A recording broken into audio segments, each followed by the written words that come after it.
చెప్పడానికి ఏమాత్రం ఆశ్చర్యం లేదు. ఇక్కడ మొక్కితే బాగోదు, 4 గోడల మధ్య కాళ్ళు మొక్కుతాను, అది వేరే విషయం.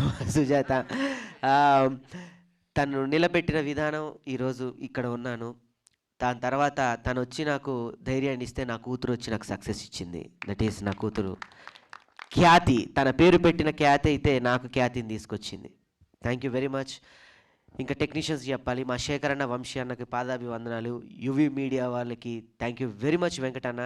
అండ్ హ్యాష్ ట్యాగ్ మీడియా నన్నెప్పుడు వెన్నంటి పెట్టుకొని మా మనోజ్ అన్న, హ్యాష్ ట్యాగ్ మీడియా వారికి ఎంత థ్యాంక్స్ చెప్పినా, ఎందుకంటే మనం ఇక్కడ ఎంత చేస్తున్నా కూడా ప్రపంచానికి తెలియాలి, ప్రపంచాన్ని దగ్గరికి తీసుకెళ్ళాలి. సో మనోజ్ అన్న, హ్యాష్ ట్యాగ్ మీడియా మనోజ్ అన్నకి అండ్ యువి మీడియా వెంకటన్నకి థ్యాంక్ యూ వెరీ మచ్. నాకు ఇంత చక్కటి డిజైన్స్ ఇచ్చినటువంటి సుధీర్ అన్న, నేను పడుకొని ఇయ్యకుండా ఎన్నోసార్లు ఇబ్బంది పెట్టా. సుధీర్ అన్న థ్యాంక్ యూ వెరీ మచ్. ఇంత అద్భుతంగా మమ్మల్ని పోర్ట్రేట్ చేసావు, ఇంత గొప్పగా నాకు కల్ట్ ఇచ్చావు, నాకు ఏ మట్టి కల్ట్ కావాలో అది ఇచ్చావు. Thank you very much. So ఇంకొక టెక్నీషియన్ గురించి చెప్పాలి. ఎప్పుడు